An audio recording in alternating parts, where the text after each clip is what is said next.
back in Mehmet Solmaz. He's the news editor at the Daily Sabah newspaper. So we just gave a recap of the country's 4 previous coups. How does this differ from the previous 4? Well, if you look at all the other 3 military coups other than the 1997 one, we see that the military was in whole supporting the coup. However, in this specific situation that we have just witnessed 2 days ago, we see that we're talking about a group within the army, but especially within the Air Force and the Gendarmerie Command. In countries like Turkey, where you have huge number of land forces compared to the other forces, if you do not have enough support from the land forces, you are not going to be able to get the whole control in the country.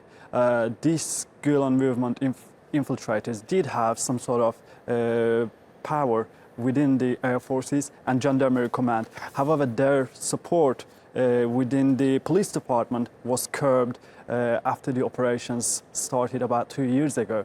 So they only have limited number of support within the army, and we're talking about 350 high-ranked military officers.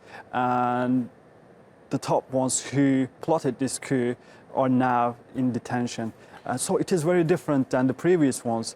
And also, if you look at what they did just on Friday night and Saturday morning, they tried to get into the national satellite provider building.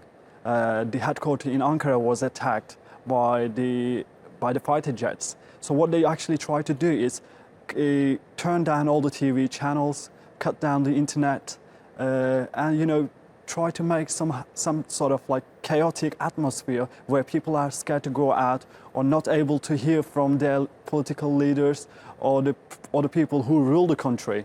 But the people also played a very different role in this attempted coup as well, because the president came on FaceTime onto a private news channel and made the call for people to resist this. So this wouldn't have been able to happen in the previous 4 coups. So the people also played a very important role. People played very important role in the way that you have explained. But also, for instance, if we look at the attacks on this satellite provider headquarters, we see that citizens of that city went there in huge numbers. We're talking about 8,000 people trying to move away all those pro-coup troops around the building. So people did actually went to the streets and they did their job on the internet, everywhere, all platforms. And we're talking about people from all backgrounds, from all ethnic backgrounds, from different political parties. Because if a coup happens in Turkey, we know that very well. The first people who are going to get detained are the journalists. And then you get political representatives, and then you go to the ordinary people. This is how it worked in the previous coups. So people really, fought against this military coup attempt. Mehmet, thank you very much for joining us here on TRT World. Thank you.